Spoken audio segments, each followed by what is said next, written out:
This land belongs to us now. 4 riders told the widow, and it would cost them everything. The quiet stranger, watering his horse at her creek, was the most feared gunslinger in the New Mexico territory, and not one of them thought to look. They did not see him. That was their first mistake, and it was the only one they needed to make. He had stopped for water. His horse needed it. The creek was right there, cold and clear along the widow's south pasture, and the road north was waiting, and he had no reason to stay in the Cimarron Valley longer than it took to fill a canteen. Then the 4 riders came in from the north road, and the woman on the porch did not move, and the man who stayed on his horse kept his eyes on her, with the patient, unblinking focus of someone who has a job to finish.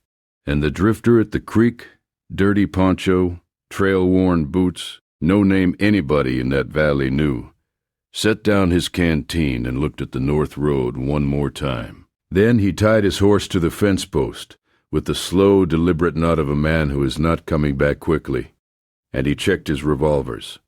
This is the fall of 1883. New Mexico territory, the Cimarron Valley.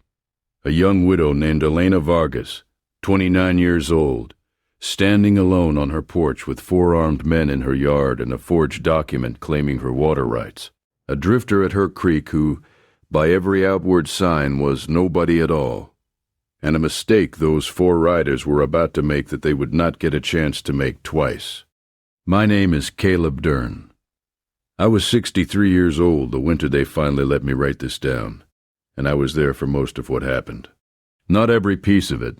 No man alive saw all of it, but enough to tell it the way it deserves to be told.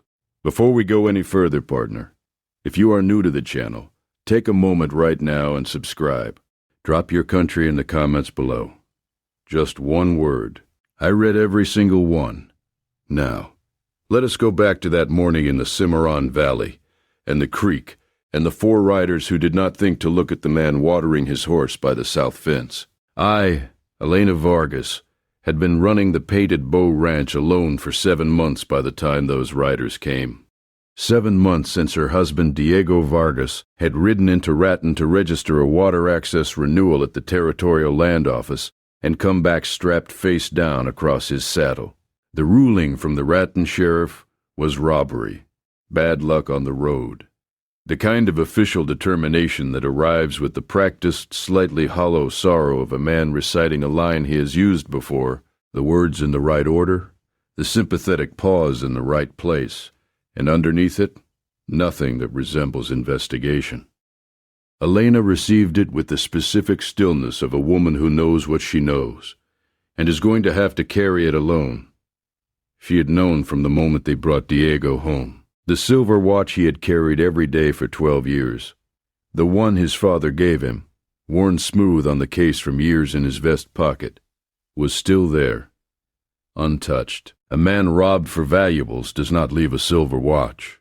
A man killed for something else sometimes leaves everything. She buried Diego on the east rise under the cottonwood he had planted the spring they arrived in the valley, and she went back to work. Because there was no choice. Because the ranch did not stop needing tending because her husband was in the ground. Because her cattle did not stop needing water.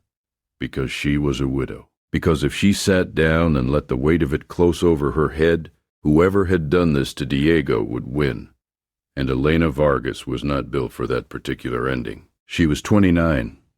She had come west from Taos with Diego when she was 23, crossed 3 mountain ranges and a river that nearly took the wagon, and built the Painted Bow from a square of dirt and a leaking well. She had black hair she wore pinned up for work and loose in the evenings when the day was done. Dark eyes that missed very little. The kind of bone-deep composure that does not come from an easy life. It comes from enough hard ones that composure becomes the only practical option left standing. She had a ranch hand named Hector, 50 years old, who had worked the land with Diego from the first season, and refused to leave when Diego died. He had a way of being in the right place at the right moment, without needing to be told, which is a quality rarer than most people realize until they need it. She had 31 head of cattle. She had a 4-room house with a stone hearth Diego had built by hand, fitting each stone with the careful, unhurried precision of a man building something he intended to last long past himself. And she had the creek. The creek was everything. It ran cold and clear from the high country along the south pasture, consistent through the dry months in a way that moving water does not have to be, but sometimes is, as if the land itself has decided something about a particular place and made it dependable. It fed not just the Painted Bow, but 3 other ranches downstream. Elena's grandfather had water access rights filed going back 40 years. Diego had gone to Raton to renew those rights. He had not come back, and now, 7 months later, a man named Aldous Crane had sent 4 riders to her yard with a document he was calling a legal transfer. Aldous Crane. That name requires some time before we go any further, because the 4 riders in Elena's yard were not the real story. They were only the part of it you could see from a distance. The part underneath had been building for 2 years. Crane ran the Consolidated Land and Water Trust out of a 3-story building in Santa Fe, and for 24 months he had been acquiring water access rights across the New Mexico territory. Quietly, systematically, through paper and legal language and a territorial land commissioner named Silas Vaught, who processed transfer documents with remarkable speed and unremarkable scrutiny as long as the quarterly payments arrived in a particular envelope at a particular address. That arrangement had been running long enough that it had grown a kind of institutional momentum, the specific momentum of a corruption that has not been caught yet and has started to believe it cannot be caught. 11 ranches in the Cimarron Valley had already signed over their water rights, not because they wanted to, because Crane's men had applied enough pressure, enough implied threat, enough legal language that came with official seals and commissioner stamps, that resistance felt not just difficult but legally impossible. 2 families had tried to fight through the territorial courts. One lost a barn to a fire the local authorities categorized as accidental and declined to investigate further. The other moved to Colorado after their well turned up salted, which is a form of persuasion that does not leave the kind of evidence you can take to a judge. Elena Vargas had not moved. Elena had not signed. Elena, with the quiet, rooted stubbornness of a woman who has decided that the line in the dirt stops here, had held on to the Painted Bow for 7 months, through circumstances that would have moved most people. Her creek was the reason. It was the source, the single point of origin for the water feeding every downstream ranch across 30 miles of valley. Whoever held Elena's water rights held the whole valley in a fist. Aldous Crane had understood this from the beginning. He had been patient because he could afford to be patient, and he had sent 4 riders to remove the last thing between his patience and its reward. Aye. Their names were Garrett, Pike, Sutton, and Voss. Garrett rode at the front, because Garrett always rode first. He was 42, broad in the shoulders, wearing a town coat that had no business on a ranch road, and had clearly decided it did not care about that. He carried himself with the unhurried pleasantness of a man who has delivered bad news so many times that the delivering of it has become just another task. He smiled at people while he dismantled their lives and considered this a professional courtesy, the gracious face of a system that has learned to be polite while it takes things. Pike was younger by a decade, lean and quick in the way some men are when they have been told often enough that they are fast with their hands and have built their whole identity around it. He wore both revolvers cross-draw, handles forward, which is the particular vanity of a man who is fast and wants that fact established before a word is spoken. He came off his horse behind Garrett and positioned himself a step to the right, weight easy on his heels, eyes already moving over the yard with the casual inventory of a man who is locating cover and exits before the conversation begins. Sutton was the one with the document. Heavy set, early 40s, a silver vest chain and the kind of thick authority in his voice that develops in men who have spent years using it on people who had no way to push back. Crane trusted him to read the transfer document clearly, without hesitation, in a specific tone that makes a legal instrument sound like the word of God handed down through an intermediary. Boss did not dismount. Boss kept his horse in the middle of the yard and his eyes on Elena, and did not speak. And this stillness of his was not patience. It was the particular stillness of a professional who has already completed his assessment and is waiting for the moment it becomes necessary to act on it. He was the one the drifter at the creek had marked first, because the others were the conversation, and Voss was what came after the conversation ended badly. Elena had heard them coming from the south pasture. She took her time walking to the yard, not because she was slow, but because taking time before something bad happens is one of the few dignities still available to a person in that position. It gives you a breath. It gives you the moment to arrange your face into the thing it needs to be when it gets there. Hector came out of the barn at the sound of 4 horses. Elena caught his eye and gave one small movement of her head. He stopped where he was, 15 yards out, and folded his arms and watched. Sutton had the document open before Elena reached the yard. He went through it without preamble. The legal transfer of water access rights to the South Pasture Creek, registered with the Territorial Land Commissioner's office in Santa Fe, fully valid under territorial law. The Painted Bow's water rights belonged to the Consolidated Land and Water Trust. She would have until sundown to gather her necessities and vacate. He delivered it with the polished, slightly elevated tone of official language being read aloud by someone who has decided that precision is the same as authority. Then he held the document out.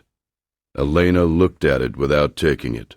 She looked at each man in turn, Garrett's pleasantness, Pike's coiled readiness, Sutton's bureaucratic certainty, Voss's unblinking patience on horseback. Then she looked at the document again. "Show me the signatures." 2 names at the bottom. Silas Vaught, Territorial Water Commissioner, and Diego Vargas. Diego Vargas, whose grave was on the east rise under the cottonwood. 7 months in the ground. Elena's face did not change. Her hands did not move. She stood at the top of her porch steps, with the specific, expensive stillness of a woman absorbing one more weight added to a load she has already decided to carry, and she did not give any of the 4 men the satisfaction of watching her flinch. From the south pasture, there was a sound. Boots on dry grass, measured unhurried steps coming closer. Aye. He had not planned to stop in the Cimarron Valley. His horse had smelled the creek from the ridge road, the way horses do. That particular attention they give to the presence of water, the slight change in the angle of the ears, the shift in momentum that is not quite a pull but is close enough that a rider who knows his animal simply adjusts and follows. He had come down the ridge road and let the horse drink from the creek along the south fence, while he filled his canteen and thought about nothing in particular. Because a man who has been moving long enough stops thinking about destinations and thinks only about the next water, and the next morning, and the quiet in between. He had been looking at the north road when the 4 riders came in. His horse's head came up from the water at the sound of them, not at the sound exactly, at the tone of what the sound carried. The horse's ears moved forward, with the specific locked attention that a good horse develops when it has been around enough situations to know the difference between 4 men passing through and 4 men arriving to do something. It read the yard before the rider did, and the rider trusted what it read. He watched from the south fence. Far enough that the words did not carry, close enough that tone carried clearly, and the tone coming from that yard was the tone of men who had authority they did not earn being used on a person who had no fast way to stop them. He had heard that tone before, too many times to count, in too many different places, with too many different faces delivering the same essential message. He watched Garrett's pleasantness. He watched Pike's positioned weight. He watched Sutton with the document. He watched Voss, still mounted, eyes never leaving the woman on the porch. Voss was the one to watch, always the quiet one. He set the canteen down.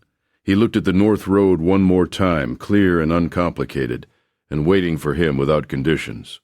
Then he tied his horse to the fence post with the slow, deliberate knot, the one you tie when you are not coming back in a hurry. and he walked toward the yard without hurrying. Men who hurry toward things like this have already made a mistake before they arrive. Garrett saw him first, turned, read him in 3 seconds the way experienced men read strangers. The poncho, the trail-worn hat, the twin holsters worn smooth and low, eyes that had already finished deciding the most important thing and were simply waiting on the situation to catch up. The drifter did not look at Garrett. He looked at the document in Sutton's hand. "May I see that?" It was not quite a question. Elena looked at him, this stranger who had appeared from the direction of her creek, for a long moment. Then she nodded. Sutton held on to it. "This is an official territorial?" The drifter looked at Sutton, and the look was enough. Not threatening, simply present. The look of a man who has made a decision and is giving the room one moment to adjust before he acts on it. Regardless. Sutton handed over the document. The drifter read it slowly. He read it the way a man reads something when he is looking for the thing between the lines, not just the lines themselves. When he was done, he folded it once. Diego Vargas, the signatory. He looked at Elena. "Mrs. Vargas, your husband has been buried 7 months." Elena's throat moved. Once, on the east rise, he turned back to Sutton. "A man who signs a legal document 7 months after he is in the ground is an interesting man. I would enjoy speaking with your commissioner about how that was arranged." He put the document in his coat pocket. "I will hold this in the meantime." Pike's weight shifted. That small, unconscious shift that a fast man makes when he has decided the next move, and his body is already ahead of his brain. His right hand moved 3 inches toward the cross-draw. The drifter looked at Pike, not at Pike's hand. At his eyes. Pike's hand stopped. He handed nothing back. He looked around the yard once. The fence line, the well, the barn, the house. The slow, deliberate survey of a man taking inventory for a purpose that would become clear later. Send someone tomorrow morning. Someone with the authority to explain a dead man's signature on a territorial commissioner's document. That is a federal matter, not a territorial one. Your employer should have a lawyer present. A pause. "Good morning to you." Garrett held the look. The pleasantness was still there, but something underneath it had changed. The way a current changes in a river when it hits a feature you cannot see from the surface but can feel in the weight of the water around your legs. He glanced at Voss. Voss, for the first time since riding in, looked at the drifter instead of Elena. His expression did not change, but he looked for a full 2 seconds before he looked away, which is a long time for a man like Voss to spend measuring a stranger. Garrett nodded. Mounted. Pike mounted. Sutton, holding his empty hands with the stiff dignity of a man trying not to acknowledge that he has just been outmaneuvered, mounted. Voss was last. He turned his horse slowly, and as he rode toward the tree line, he looked back once, not at the drifter, at the yard, the fence line, the approaches, the well, the distances. The eyes of a man who is memorizing the geometry of a place for a return visit. The drifter watched Voss until the tree line swallowed all 4 of them. He said it quietly, to the air, the way a man says a thing he is certain of and does not need anyone to confirm. "Voss will be back tonight," before the others. Hector had crossed the yard during all of this without anybody noticing. 50 years old, arms still folded, looking at the drifter with the expression of a man who does not extend trust easily, and is currently running the calculation on whether this situation warrants an exception. The drifter looked at him, then at Elena, then at the tree line where Voss had disappeared. Someone who stopped at the wrong creek at the right time. He turned toward the house. "Is there somewhere out of the open where we can talk?" IV. The kitchen table. 3 cups of coffee. The forged document between them. Elena had her hands flat on the wood in front of her. The deliberate steadiness of a woman who is working to keep herself organized from the inside out. The drifter looked at the document without touching it again. He opened the conversation the way a man opens one when he already has most of the facts, and is looking only for the ones he does not. Diego went to Ratton to register a water claim extension. 7 months ago. The roads were clear. He should have been back in 3 days. Elena gave the answers in short, clean sentences. Her hands did not move from the table while she gave them. He picked up the document again, looked at the signature at the bottom. Diego's D crossed with a slight rightward lean, but Diego, from long habit of a particular grip, always crossed left. He had enough of Diego's handwriting in memory to be certain. Whoever had copied the signature was working fast and did not have the patience to get the muscle memory right. His letters. The words were quiet. The ones he sent from Ratton before. Elena did not finish the sentence. He set the document down and did not fill the silence, because some silences are doing necessary work and filling them is a discourtesy. After a moment, he asked about the trust, whether they had been working the valley before the Painted Bow. Hector, from the corner where he had stationed himself with arms still folded, gave the inventory, 11 ranches before Elena's. The Calderones had signed 2 months ago, the Morrisons in July. The Ramos family tried the territorial courts and watched their lawyer go quiet after 3 weeks. One family lost a barn. The county filed it as accidental. The drifter turned the document over. On the back, in the margin of the notary stamp, a file number. Land Commissioner's Office. He looked at it the way a man looks at something he is storing for later use. The signature alone would break the whole structure, he figured, if it reached a federal examiner. A dead man's name on a territorial water transfer was not a civil dispute. It was fraud, and federal fraud bypassed the territorial courts entirely. But that took time. Tonight was tonight. He looked at Elena. How many of your neighbors would stand with you if someone gave them reason to believe standing was possible? She thought about it. The Calderons, the Garcias, the Ramos family, who were angry enough. The others were afraid. Afraid people can change when the thing they are afraid of gets smaller. He picked up his hat. I need to ride into Cimarron before dark. I need the telegraph office. Hector straightened from the corner. And when you come back? He looked at the east window. The ridge line. The tree line where Voss had disappeared into the afternoon. When I come back, we close the yard. He was at the door when Elena's voice stopped him. You knew Diego. It was not phrased as a question. He stopped with his hand on the frame. We rode together once. A season. Years back, before he settled here, he stood in the doorway with his hand on the frame. Elena was watching him with the clear, evaluating eyes of a woman who has been carrying a hard 7 months and has learned not to waste time on anything less than the truth. She had heard Diego say a name once, late at night when he thought she was asleep. He had said it the way you say a name that has weight behind it, a name that means something even when the person carrying it would prefer it not to. She had heard him say this man was better at trouble than at peace, that he had said it the way you speak of someone you respected completely and worried about for years. The drifter did not confirm or deny it. He simply stood in the doorway a moment longer. Diego was one of the better men I knew. What I owe him, I cannot pay the right way. This is the wrong way that is all that is left. He put his hat on. I will be back before dark. Outside, Elena watched through the kitchen window as he untied his horse from the south fence post and swung up without haste, the movement of a man who has been mounting horses for 30 years and does not think about it any more. He turned north at a walk, covering ground steadily, and disappeared around the bend in the Cimarron road. Hector stood beside her. Elena turned from the window. His hands. Did you see them? When he held the document. Hector had. He knew what she meant without her having to say it.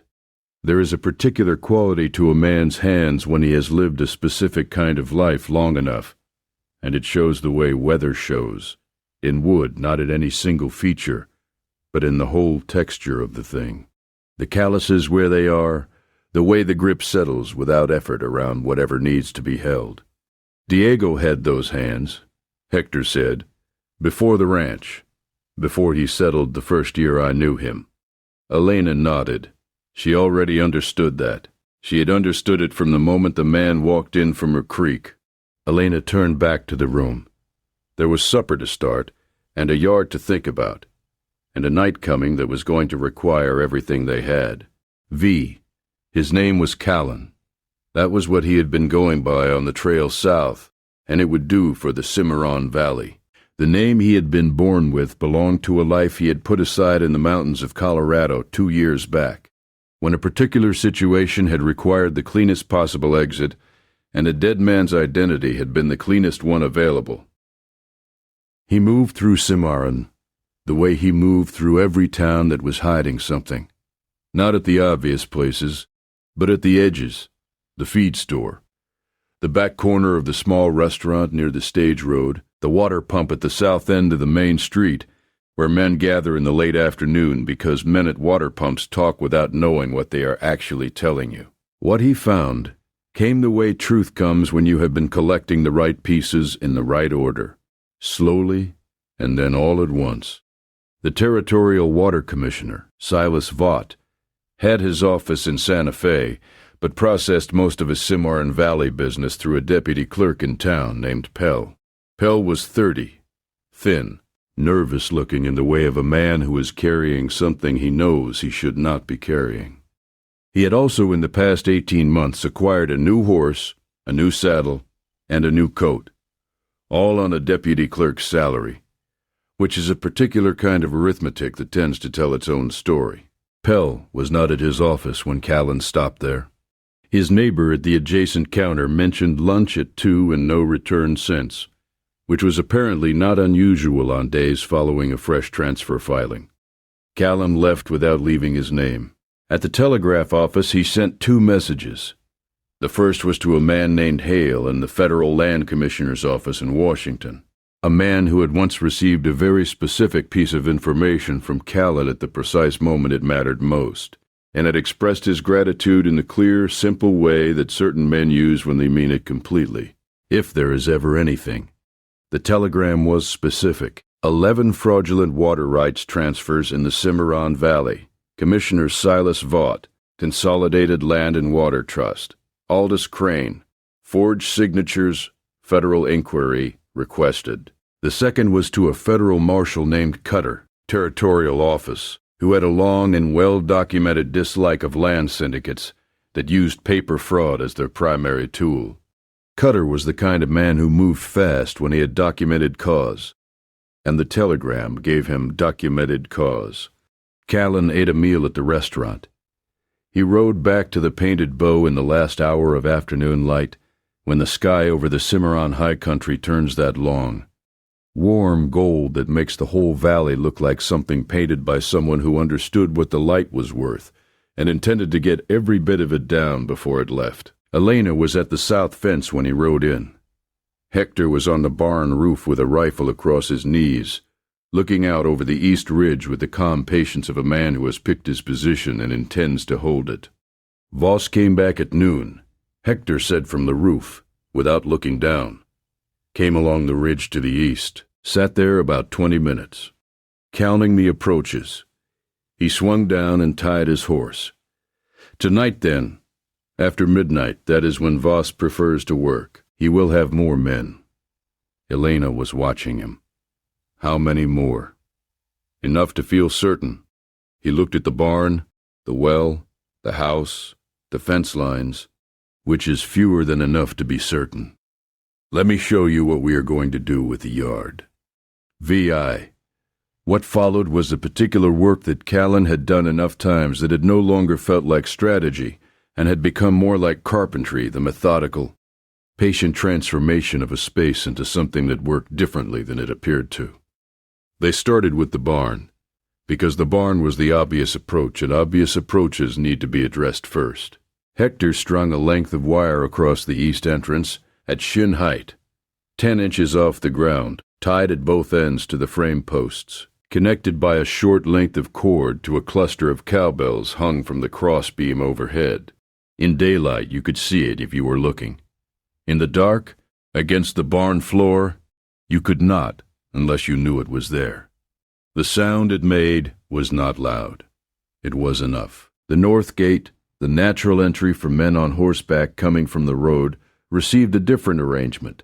Callan cut 3 fence posts to length and sank them at angles in the soft earth just inside the gate opening, spaced wide enough that they were not a barrier, but close enough that a horse moving through at any pace faster than a careful walk would feel them. He covered the arrangement with loose hay.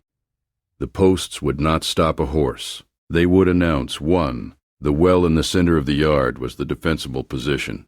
Low stone wall, good sight lines to 3 of the 4 approaches. Cover enough to work from without being too low to see over. He walked Elena through the geometry of it twice. Where to stand, what to watch, when to move, and when to stay. And then walked Hector through the same.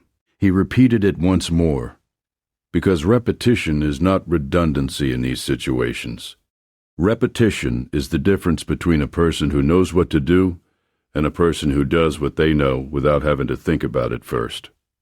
"You have done this before," Elena observed. "I have been in yards before," he said, which was true and not the whole answer, and they both understood the gap between them. She was quiet for a moment. They were at the south fence, the creek running just beyond it in the last of the day's light, the water catching the orange of the sky and turning it briefly into something warmer than it was. Diego told me this man he knew, the one he spoke of once. At night he said this man was the kind of person who was better at trouble than at peace. That trouble had shaped him the way the river shapes a stone, not by violence but by years of consistent pressure, until the shape of the thing is just what it is. She looked at the creek. He was not certain that was a sad thing or just a thing. He thought about it sometimes. Callan did not answer right away. He finished securing the last wire along the south approach and straightened up and looked at the valley going dim around them, the high country catching the last light above the ridge, the cottonwood on the east rise turning dark against the sky. "Diego was the better version of what I could have been," he said at last. Not the complete thought, just the part he could say out loud. "Men like him make the world livable. Men like me make it possible for men like him to live in it." That is not the same thing. He picked up his coat from the fence post. "It is something, though." Elena watched him cross the yard toward the house. The evening was coming in fast now, the temperature dropping the way it does in the high desert when the sun goes, all at once, like a lamp turned down. He was right about one thing, she thought. It was something. 7. They came at 2 hours past midnight. 7 of them this time, not 4. Crane had recalculated after Garrett came back with the news about the drifter in the yard. A man who removes a legal document by presence alone and sends 4 men away without their objective completed is not a problem you send 4 men back to handle. Voss led them from the east ridge, the approach he had measured at noon. They came down without lights, quiet as men who know the value of quiet, and they split at the tree line. 3 for the barn, 4 for the house. Because splitting the approach is the sensible way to cover a ranch yard when you do not know what is covering it back. The barn group found the tripwire at the east entrance in the dark. The cowbells went off with the sharp carrying rattle of bells inside a barn at 2 in the morning, which is a sound that cuts through silence the way a struck match cuts through darkness. Not loud, precise. The house group hit the angled posts just inside the north gate at the wrong moment, the lead horse shying sideways, the men behind bunching up, the whole approach losing its shape and its momentum in the space of 3 seconds. The specific loss of formation that makes the next 10 seconds very different from the 10 seconds that had been planned. From the well, Callan's voice carried across the yard. One word, clear and level. Enough. The sound of a revolver hammer drawn back in a quiet yard at night is small and enormous at the same time. The smallness of it is its precision. The enormousness is what it does to every imagination in range. He did not announce himself as a person. He announced himself as a position. The voice came from the well, from a man who was not where the 7 of them expected him to be. and the first thing it said was what needed to be said. You are on the property of Elena Vargas. The water transfer your employer used to claim this ranch is a federal forgery. The signatory has been dead 7 months. A federal inquiry was filed with the Land Commissioner's office in Washington this afternoon. He let that land. There is nothing here worth the price of finding out what it costs to reach it. Silence in the yard. The horse at the north gate had settled. The cowbells in the barn had gone quiet. The 7 men, wherever they were in that dark, were doing what men do when they've received information that changes the shape of the thing they walked into. Recalculating, running a new arithmetic that had not been in their instructions. Voss was east of the barn. His voice came out of the dark without theater, the quiet and specific tone of a professional who saves his words for the moments that earn them. How many of them did Callan think he could manage in the dark? First 3 are easy. The voice from the well did not move. After that, the men who are left get to decide if the rest of the job is worth what it has just cost. Boss. You sat on the east ridge at noon and counted the exits.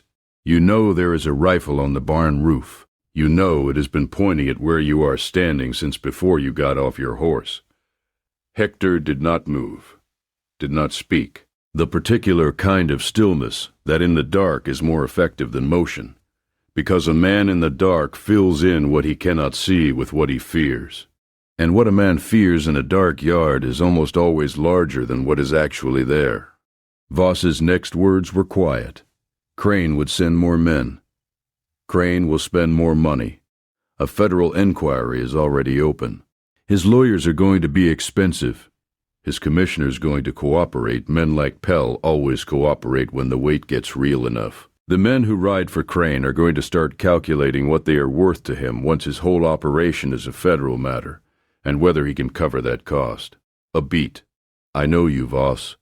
3 different valleys. You are good at what you do, and you are too smart to finish a job that is changed into something else, without noticing. A long silence. Then the sound of Voss's horse moving. Not forward. Toward the road.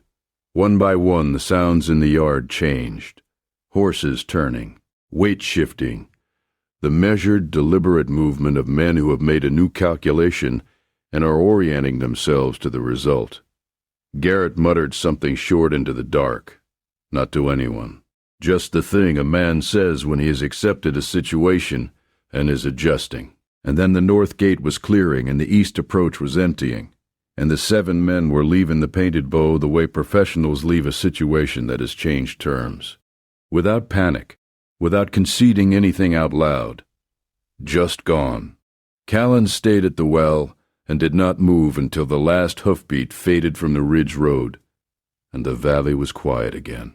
From the house, a candle appeared in the kitchen window, held low the way he had told her. Hector shifted on the barn roof. A nighthawk called once from somewhere over the creek and then went quiet. Callan stood in the center of the yard and breathed. 8. The federal machinery moved with the speed of an institution that has been waiting for exactly this kind of case to arrive. Hale received the telegram and flagged it to the Land Commissioner before end of business. Marshal Cutter arrived in Cimarron 2 days later, riding hard, carrying a federal writ authorizing him to freeze every water rights transfer processed through Commissioner Silas Vaught's office pending inquiry. Federal authority, not territorial.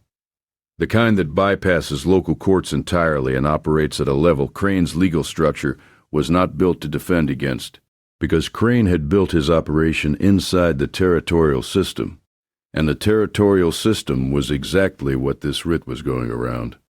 Callan handed Cutter the forged document and the name Pell. That was the thread. Pell, as Callan had read him, cooperated within the first hour of Cutter's questioning, not reluctantly, with the specific relief of a man who has been carrying something too heavy for too long and has been handed a legitimate reason to put it down. His records were meticulous. Every transfer, every instruction received from Vaught, every payment routed from Crane's holding company through 3 accounts to 2 addresses. 18 months of operation. 11 fraudulent transfers across the Cimarron Valley, all of it in Pell's careful, nervous handwriting, kept the way a man keeps records of things he knows are wrong, because some part of him has always understood that the record is the only honest thing left in what he is doing. Silas Vaught cooperated 4 days later, with considerably less relief, and considerably more calculation about what the cooperation could still buy him. But he cooperated. The holding company was suspended by federal order. All 11 transfers frozen and flagged for invalidation. Aldous Crane contested. He had lawyers, and the lawyers had arguments, and the arguments had some validity at the territorial level where his operation had been designed to function. Federal land fraud, though, is not a territorial matter. The federal commissioner does not negotiate the way a local court does, and after 2 months of maneuvering, that did not move the case and cost him the last of his operation's credibility. Crane settled.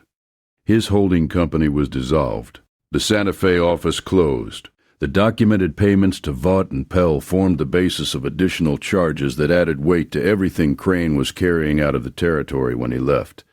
He left quietly. The specific exit of a man who has spent 2 years building something careful and watched it come apart in 48 hours. Because a drifter stopped at a creek to water his horse.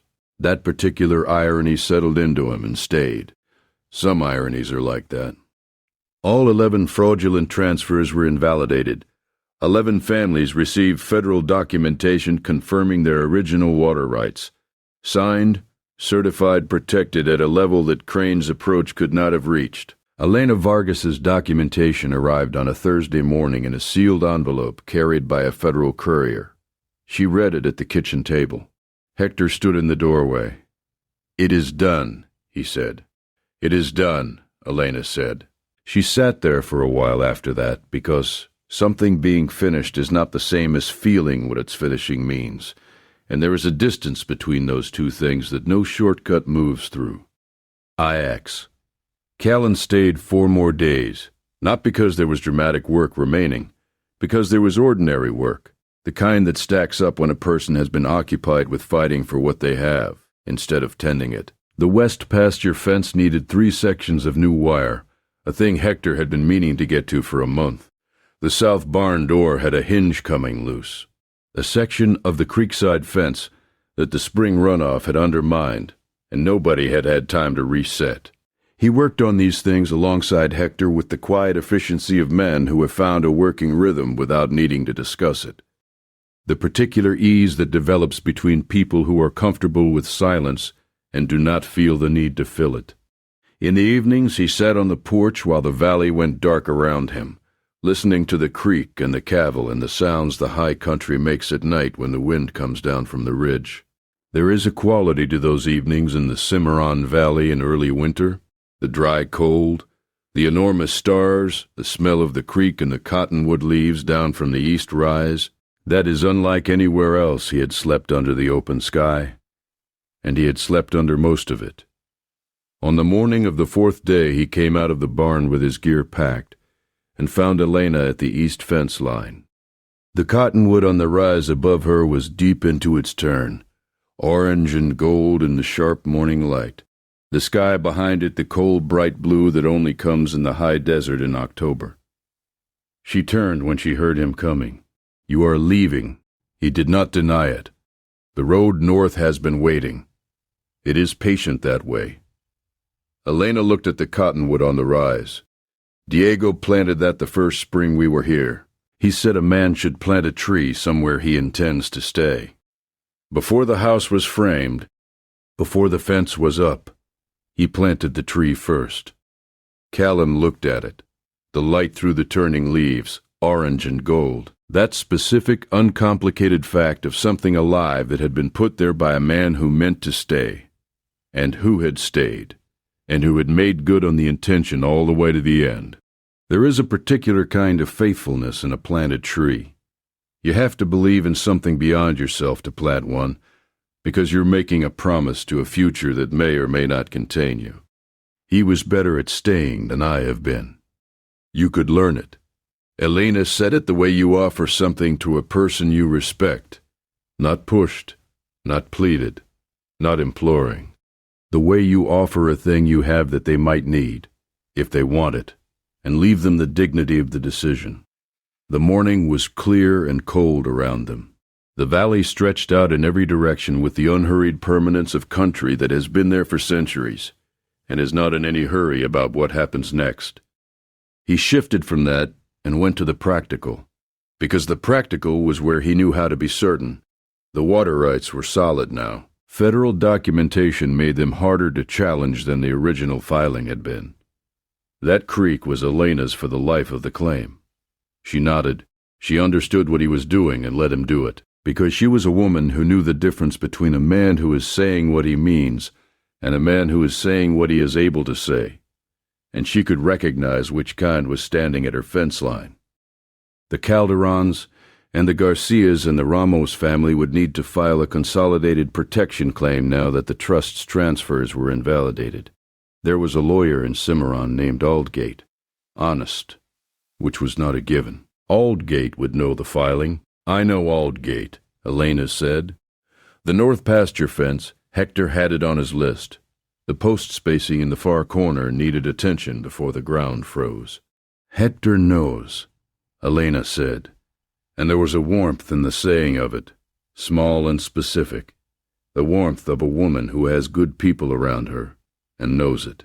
He held her look one moment longer, and in that moment there were things that could have been said, things that were true and would have been true and were perhaps even necessary, but that lived more completely in the space between two people than they would have in the air between them.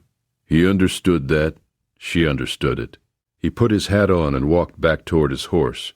Hector was at the barn door. He raised one hand. Callan nodded back. The north gate was back to a normal gate, posts in their proper places, fence line straight, the yard looking like a yard. He led his horse through it, mounted, and turned north. He did not look back, not because he did not want to, but because some goodbyes become smaller if you extend them past the moment when they are right. The horse moved up the Cimarron road in the early morning, the creek visible to the left, catching the light in the way moving water always catches it, broken and bright and different from one second to the next. The same water never quite in the same place twice. X. Now this is an old man talking, partner. 63 that winter, and I have sat by enough fires and watched enough of what happens in these territories to have been wrong about most things I thought I understood when I was young. But I will tell you what I think about Callan, and about Elena Vargas, and about the creek at the Painted Bow Ranch, and what the whole of it adds up to. There is a kind of man who is built for moving, not because he wants to be, because he has been moving long enough that something in the moving has become load-bearing. He is holding something up with it. The stillness of staying feels like the thing that held up might come down, and he is not yet certain he can survive that. So he moves, and the road north is always there and the next water, and the next morning, and he tells himself this is just the shape of his life and not a choice he keeps making. Callan was that kind of man. Diego had been that kind of man once, before the valley, before the cottonwood planted in the spring, before the house was framed, before Elena. Something in Diego had found its settle, the specific, quiet resolution of a stone that has reached the bottom of a clear stream and stopped moving because it has found where it belongs. Diego had been better at that than most men. Callan had not found his settle yet. Maybe the road north was taking him toward it. Maybe he would recognize it when he stopped for water somewhere and his horse's ears went forward and a voice carried across a valley, and he looked up from filling his canteen at a situation that required him to tie his horse and stay a while. Maybe he had already found it and ridden away from it on a cold October morning, because the language for staying was not yet a language he knew well enough to speak out loud. I could not tell you which. I am just an old man who was there for most of it and has been thinking about it for a good many years since. What I will tell you is this. The real darkness in that valley was not Aldous Crane. Crane was just a man who had found a system and had the patience to work it, and a lot of men with enough patience and enough resources can find a system. The darkness was the 11 families who had been sitting alone for 18 months, each of them believing they were isolated, each of them believing that no one was coming, each of them watching their resistance drain away because the machinery of what was being done to them was too large and too official and too patient to be stopped. That kind of darkness, the specific darkness of people who believe they have already lost, is the most dangerous kind, not because it is evil, because it is convincing. What breaks it is sometimes a gunslinger, and sometimes it is just a man who stops for water at a fence line and notices that a tone of voice carrying across a valley is wrong, and decides, without a dramatically complicated reason, that it is worth his afternoon to walk over and find out. Your past may explain you, partner, but it does not have to define you. A man can be built for moving and choose, one particular morning, to tie his horse. The creek at the Painted Bow still runs. I have been back. Elena Vargas runs the ranch now with good fencing and a consolidated water rights claim that covers 7 ranches in the valley under one federal filing. The cottonwood on the east rise is taller than I remembered it. Diego's fence along the east pasture is still standing. The posts still straight. The wires still true. The work of a man who built things he intended to outlast him. I asked Elena years later whether she had heard from Callan. She was quiet for a moment. Then she said she had not. Then she said she thought about him sometimes when the creek ran especially clear, which is not the same as not hearing from someone, but is a particular kind of not hearing that has its own quality, present and absent at the same time, like a sound you heard once and cannot quite unhear. I left it at that. Elena Vargas kept her water. Her neighbors kept theirs. And somewhere north of the Cimarron, on a road that is always patient and always waiting, the man who stopped for water at the wrong creek at the right time was riding toward whatever came next. That was always enough for him. It was more than enough. If this story meant something to you tonight, partner, if you believe that stopping when you did not have to is still one of the most important things a man can do, then stay with us. Subscribe to the channel and drop your country in the comments below. Just one word. Tell us where you are listening from tonight and what time it is where you are. The trail is long. There is always another creek, and always another yard, and always another morning where a man gets to decide what kind of knot to tie. Until our trails cross again, keep your powder dry and your soul honest. This story is a work of fiction. Names, characters, locations, and events are entirely invented for storytelling and entertainment purposes. Any resemblance to real persons or historical events is coincidental. Produced with assistance from AI tools.